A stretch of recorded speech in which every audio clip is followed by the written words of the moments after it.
A continuación se realizará un breve recuento referente a la parte económica de México, tomando varios puntos de la historia que han tenido gran impacto para la modificación y la adecuación de la economía que tenemos actualmente. Principalmente nos ubicamos en el orden colonial, periodo que va de 1780 a 1870, donde se encuentra principalmente un espacio virreinal desarticulado con grandes dificultades para el tránsito de mercancías. Entonces ahí se hace la gran comparación existente entre aquellas personas que tenían la posibilidad de tener una gran cosecha, dada la fertilidad de la tierra, como también los productos que se integraban a estos mismos. Sin embargo, había otras que, dada la infertilidad de la tierra o también desastres naturales, no tenían esa posibilidad de poder adquirir o de tener grandes recursos. Y es por eso que ellos procuraban poder obtener estos recursos a través de otras regiones. Sin embargo, esa dificultad latente todo el tiempo de los altos costos de circulación hacían que estos sean mucho más grandes que los costos de producción, de manera que siempre existía esa diferencia entre los que los tenían y no tenían, y la dificultad para poder traerlos de otros lugares era muy difícil, era muy cara. Mario Otero, un jurista y político mexicano que estuvo como diputado constituyente en 1842, nos menciona que México no constituía una nación como tal, era un conjunto de realidades territoriales diferenciadas y dotadas de fuerzas centrífugas que les impedía dar cabida a un proceso de convergencia que permitía a las instituciones gobernar uniformemente el territorio. Sin embargo, tenemos que tener en cuenta que con las mejoras y las adaptaciones que se dieron dentro del territorio, dada el transporte y el correo, se da un impulso de la colaboración económica entre las distintas regiones existentes, lo cual hizo crecer esa relación con el centro, y ya que esa desintegración espacial que se tenía entre las regiones, las cuales se dividían y se establecían como un centro dentro de su área, se fuera disminuyendo.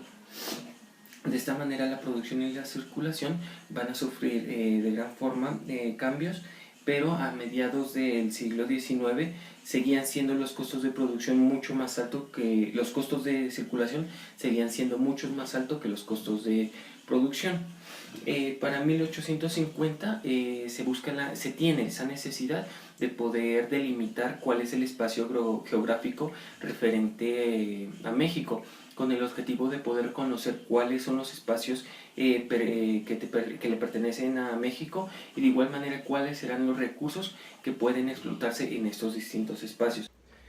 Una vez delimitados cuáles son los espacios pertenecientes a México, se tiene esa claridad referente a cuáles son los recursos que pueden potenciar el crecimiento económico. Ahora bien,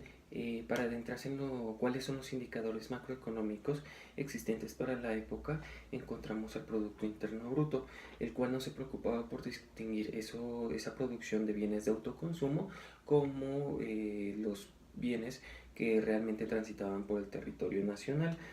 conglomerando de tal manera la totalidad de bienes producidos, y que llevan una controversia existente hasta al estado actual de este indicador, el cual nos refiere directamente a la producción y la parte de comercialización. Ahora bien, se dice que el PIB puede darse como referente de un crecimiento económico de un país. Sin embargo, hay que tener en cuenta que ese crecimiento va más allá, solo va de la parte cuantitativa en la parte de producción, dado que no podemos hacer la referencia de un crecimiento económico con el crecimiento social.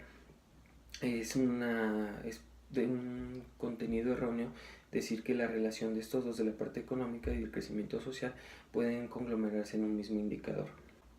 Dentro de la internalización de la economía encontramos que existe una discontinuidad dentro del espacio económico, dadas las líneas de acción tomadas para este campo. Por un lado encontramos una economía exportadora, donde se vincula al mercado internacional y lo referenciamos como un modelo de producción monoexportador. Y por otro lado encontramos una economía nacionalista, la cual articula la agricultura con la industria para potenciar de gran manera el mercado interno, haciendo referencia a una agroindustria que corresponde directamente a la demanda interna. Pero para reconocer cuáles de estas dos es mejor, es necesario contextualizar e identificar cuáles son los resultados que se han arrojado con las diferentes propuestas. Para 1895 y 1926, la participación de México en el comercio internacional aumenta de gran manera y la respuesta que tiene es un crecimiento anual del 3,3%, descontándole a el crecimiento poblacional que fue del 1,1%, el crecimiento neto de México, el crecimiento real de México fue del 2,2% anual. Hay que tener en cuenta y compararlo con otras partes. Por ejemplo, América Latina tuvo un crecimiento del 1,82% y por parte de Europa el crecimiento fue de 1,33% de crecimiento anual. Es preciso decir que el crecimiento que tuvo México durante estos años fue mucho más grande que tanto América Latina y Europa, gracias a esa participación comercial internacional que fue creciendo de manera progresiva. Nos menciona directamente el libro que hay que decir que su buen desempeño depende de su creciente participación en la economía internacional, esto a través del comercio exterior y de las finanzas, así como de su capacidad de responder a la creciente demanda que se encontraba en el mercado interno y externo, de tal manera que sintetizamos todo a través de el aumento en la participación económica internacional. Brinda la facilidad y la facultad de poder responder a la demanda que se daba tanto interna y externamente, y también la ayuda que ejercieron la incorporación de nuevos factores productivos a la esfera productiva económica del país. Dentro de estas fechas encontramos que hay un creciente aumento de la población, y tenemos que referenciar que el aumento de la población va a darse como resultado una mayor responsabilidad, y por otro lado se aumentarán las exigencias dentro del territorio, y es por esto que entre 1880 y 1930 se duplica la población existente, y conlleva que se aumenten los servicios públicos y privados, y de igual manera haya una nueva articulación en las comunicaciones, donde entrarán a jugar un papel muy importante los ferrocarriles, telégrafos y teléfonos, dando una mayor facilidad de comunicación, de transporte, y dándole un potencial más grande a la economía mexicana.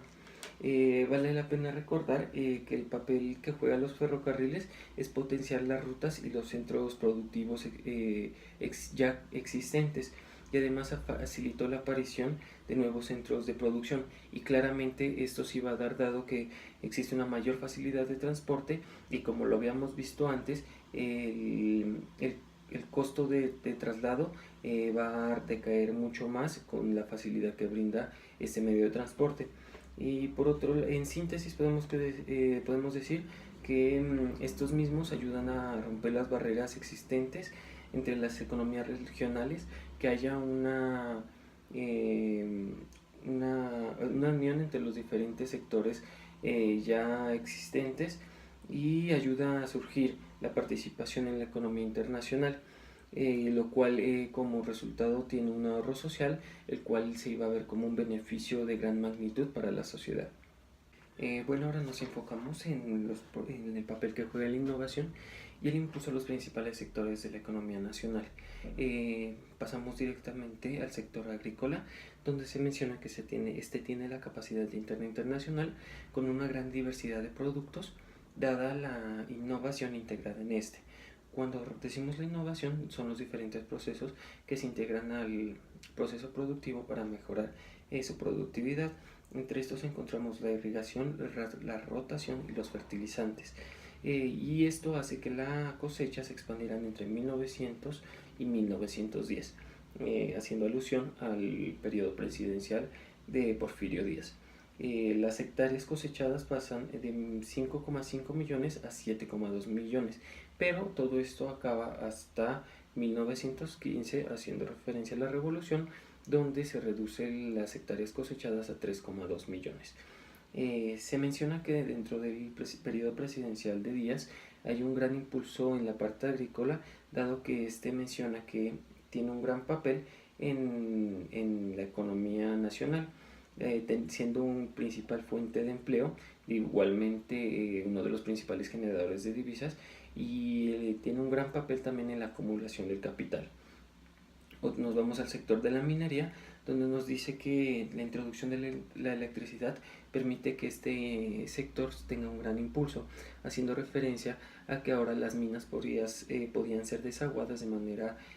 eléctrica a través de bombeo por máquinas, haciendo que se limite el uso de transporte humano y los costos de producción sean menores. Ahora bien, por otro lado, en la extracción del petróleo vemos que se crea una industria tecnológicamente avanzada y permite que los ferrocarriles tengan otro impulso para su uso, que pasa del carbón directamente al combustible, en este caso el petróleo. La economía nacionalista y estatista nos dice que nos menciona que la movilización social es la que genera una reorganización del espacio económico que resulta en el reparto agrario que comienza de los años entre 1915 y 1920. Se dice que esta reorganización se da de una manera muy radical y se da por la reforma agraria que comienza en la presidencia de Lázaro Cárdenas, y fue donde se establece una gran relación entre la ciudad y el campo. Nos menciona también que la movilización nacional e internacional, más el proceso de urbanización existente, genera en esas condiciones para la organización del espacio, donde la consolidación del mercado nacional estaba claramente vinculado con la intervención directa del Estado en aquellos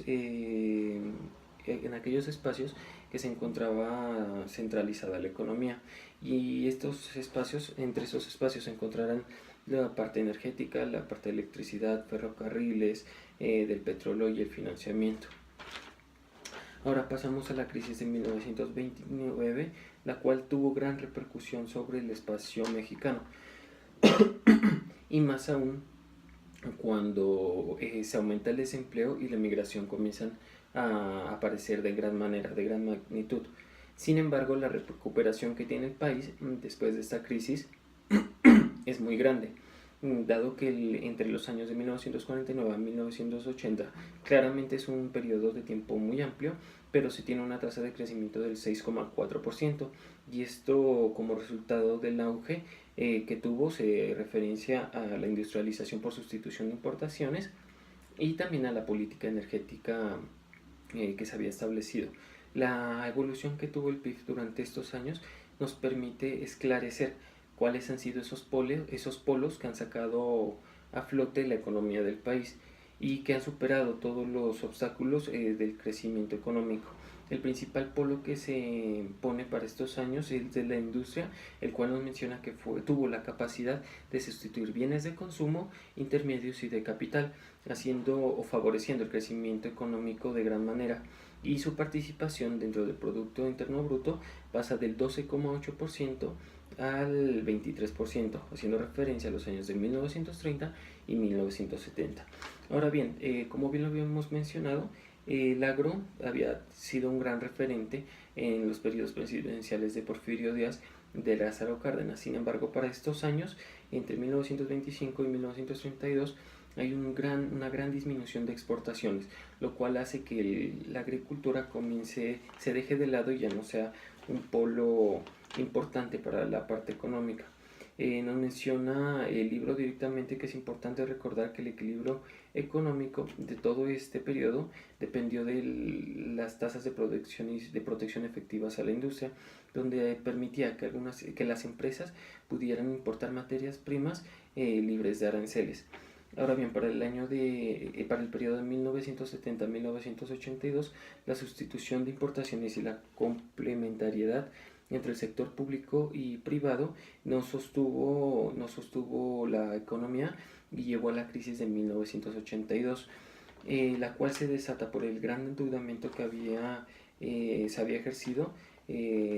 por parte del exterior, lo cual facilitó la liquidez internacional, pero también hubo un aumento en el gasto público, el cual fue financiado por el stock monetario directamente por el Banco de México. y esto conllevó a que la economía mexicana comenzara a tomar una nueva orientación con respecto a su economía internacional.